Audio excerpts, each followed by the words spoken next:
आज दिन भर जो कुछ हुआ है बिहार विधानसभा में शिक्षक बहाली को लेकर के, और आपकी स्क्रीन पर अभी जो एक लिखित जवाब दिख रहा है जो शिक्षा मंत्री की ऑफिस की तरफ से दिया गया है 7वें फेज की शिक्षक बहाली को लेकर के, इन तमाम मुद्दों पर इस वीडियो में बात करेंगे। जो कुछ आपकी स्क्रीन पर अभी लिखा हुआ है इस पर बाद में आते हैं।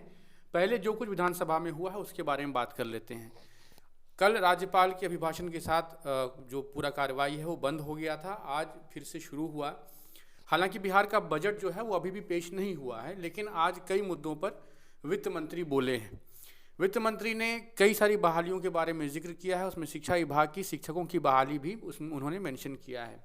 अगर आप अलग अलग सेक्शन के शिक्षकों की बहाली की बात करें तो 1 to 8 में उन्होंने बची हुई 48,000 सीट, जो कि छठे फेज की बची हुई सीट है, मेरे ख्याल में उसी को मेंशन कर दिया। हालांकि एक्चुअल सीट उससे ज़्यादा होगी क्योंकि वो तो बैकलॉग हो गई और वो 2019 की वैकेंसी थी।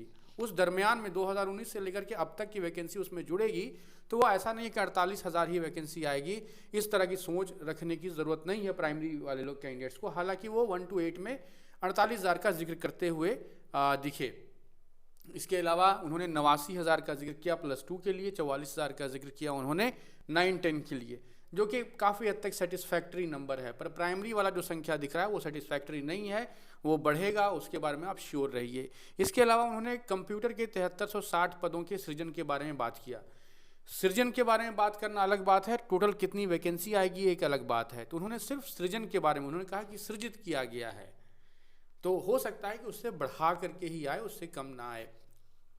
इसके अलावा और भी कई तरह की बहालियों के बारे में उन्होंने बात किया। लेफ्ट पार्टी के एमएलए संदीप सौरभ ने 7वें फेज की शिक्षक बहाली को लेकर के सवाल पूछा, लेकिन कोई पुख्ता सही जवाब, टू द पॉइंट जवाब मिला नहीं है, ना ही रिटन में और ना ही मौखिक तौर पे किसी भी जरिए से कोई पुख्ता जवाब, कोई डेडलाइन या कोई टेंटेटिव डेट इस तरह कुछ मिला नहीं है। लेकिन इस 7वें फेज की शिक्षक बहाली को लेकर के सवाल पूछा गया है। इसके बारे में जो लोग रेगुलरली फॉलो कर रहे हैं वो लोग अवेयर होंगे। अब आगे आने वाले दिनों में बजट पेश होगा या आगे आने वाले दिनों में सरकार 7वें फेज की शिक्षक बहाली को लेकर कुछ घोषणा करती है कि नहीं करती है, वहाँ पर क्या होता है वो तो अब वक्त ही बताएगा। अभी आपके स्क्रीन पर देखिए जो डॉक्यूमेंट दिख रहा है इसके बारे में बात कर लेते हैं। इसमें भी 7वें फेज की शिक्षक बहाली और विशेषकर कंप्यूटर शिक्षकों के बारे में कुछ बातें पूछी गई, जिसके बारे में लिखित जवाब दिया गया है। पहले सवाल क्या था वो देखिए। सवाल पूछा है पवन कुमार जायसवाल, ये एमएलए हैं, और इनके जो सवाल था वो ये था कि क्या बात सही है कि राज्य के माध्यमिक उच्च माध्यमिक विद्यालयों में 6421 प्रधानाध्यापकों एवं 1000 कंप्यूटर शिक्षकों एवं 1,21,248 शिक्षकों की नियुक्ति लंबित होने से छात्र छात्राओं के भविष्य अंधकार में एवं गुणवत्तापूर्ण। एक तो सबसे बड़ी बात है ये 1000 कंप्यूटर शिक्षक के सवाल पूछ क्यों रहे हैं। अगर 1000 कंप्यूटर शिक्षक का सवाल ही पूछा जाएगा और कहीं गवर्नमेंट ने 1000 ही दे दिया तो फिर तो सबकी बैंड बच जाएगी। 1000 में किसका सिलेक्शन होगा और किसका नहीं होगा। इतना भयानक रिजर्वेशन सिस्टम है, 38% सीट तो ऐसे ही चला जाएगा कंप्यूटर साइंस में लड़कियों के लिए, और लड़कियां उस अनुपात में हैं भी नहीं। लड़कियों का पार्टिसिपेशन हार्डली 10% के आसपास है, तो लड़कों में तो बहुत भयानक वाला कंपटीशन मच जाएगा अगर 1000 सीट कंप्यूटर में आ जाए। हालांकि ऐसा होगा नहीं, सीटें बढ़ा करके आएंगी। ये सवाल पूछने से कुछ नहीं होता है। मुद्दे की बात यह है कि जवाब क्या दिया गया। उसके नीचे उन्होंने बहाली को लेकर के भी बातें की हैं, और सबसे बॉटम पर अगर आप देखें तो लिखा हुआ है कि यदि उपरोक्त खंडों के उत्तर स्वीकारात्मक हैं तो सरकार राज्य के माध्यमिक उच्च माध्यमिक विद्यालयों में प्रधान अध्यापकों और कंप्यूटर शिक्षकों एवं शिक्षकों की नियुक्ति करने पर विचार रखती है, तो कब तक, नहीं तो क्यों, कब तक नियुक्ति करेंगे, इसके बारे में पूछा गया है, जो कि बड़ा सही सवाल है। आज के टाइम पे मुद्दे की बात है ही यही कि कब तक नियुक्ति होगी, कब ये शेड्यूल आएगा, कब प्रोसेस शुरू होगा। खैर जवाब देखिए, जवाब में कुछ मिला कि नहीं मिला, जवाब मैं पढ़ देता हूँ, आपको खुद ही समझ में आ जाएगा। वस्तु स्थिति यह है कि 7वें चरण की नियुक्ति हेतु नियमावली का निर्माण किया जा रहा है। ये कैसी नियमावली है जिसका निर्माण पूरा हो ही नहीं पा रहा है। नियमावली के पूर्ण होते ही सभी विद्यालयों में शिक्षकों की आवश्यकता का आकलन करते हुए नियुक्ति की प्रक्रिया प्रारंभ कर दी जाएगी। 6421 नव सृजित प्रधान अध्यापकों के पद पर नियुक्ति हेतु बिहार लोक सेवा आयोग द्वारा प्राप्त अनुशंसा के से 369 प्रधान अध्यापकों की नियुक्ति कर दी गई है। शेष प्रधान अध्यापकों की नियुक्ति हेतु नियमावली में संशोधन किया जा रहा है। नियमावली संशोधन उपरांत बिहार लोक सेवा आयोग से शेष पदों के पर प्रतियोगिता परीक्षा आयोजित करने हेतु अनुरोध किया जाएगा। अब इसमें तो बड़ा कन्फ्यूज़न वाली बात हो गई। अब किसके कॉन्टेक्स्ट में बोल रहे हैं। जवाब जो है सवाल काफ़ी हद तक ठीक था, बस वो 1000 कंप्यूटर शिक्षक वाला मेंशन कर गड़बड़ कर दिया। लेकिन जवाब में देखिए आखिरी में क्या लिखता हुआ है, नियमावली के संशोधन हो जाने के बाद बिहार लोक सेवा आयोग से शेष पदों पर प्रतियोगिता परीक्षा आयोजित करते हुए अनुरोध किया जाएगा बहाली के लिए। पूरे जवाब में कहीं भी कंप्यूटर शिक्षक की बात नहीं है, प्रधान अध्यापक की बात हो रही है। प्रधान अध्यापक के 6,500 पोस्ट में से 400 पोस्ट के आसपास ही भरा जा सका।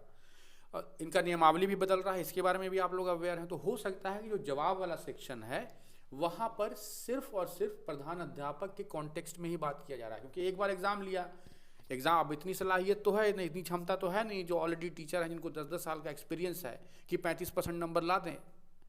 इतनी क्षमता तो रहती तो क्या ही बात थी, तो इतनी क्षमता तो है नहीं। सबके सब तो क्वालिफाइंग स्कोर तक भी नहीं पहुंच पा रहे हैं, सीटें तो खाली रह गई। इतनी क्वालिटी ऑफ टीचिंग आप समझ सकते हैं बिहार में किस लेवल पर पहुंच चुका है।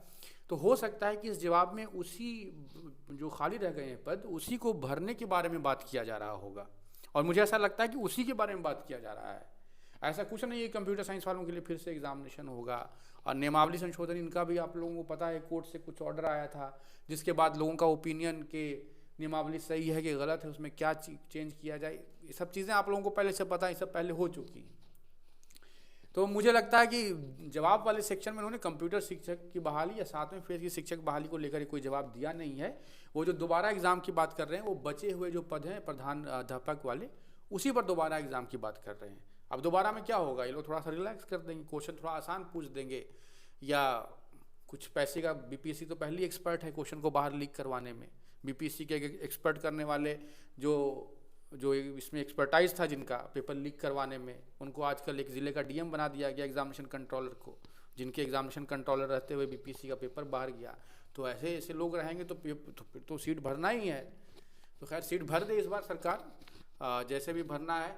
तो मेरे ख्याल में कोई सुपर टीईटी वाला यहाँ पर मामला है नहीं, जवाब से कम यही लगता है। बाकी आगे आने वाले दिनों में जब बजट का जो रिमेनिंग पार्ट है वो आएगा, हालांकि बजट को लेकर कोई स्टैट्स अभी आया नहीं है, कुल कितना बजट है, कितना % किस सेक्टर पर खर्च हुआ, सरकार की आगामी योजनाएं क्या क्या हैं, पर आगे आने वाले दिनों में क्लैरिटी आ जाएगी उन सभी चीज़ों पर।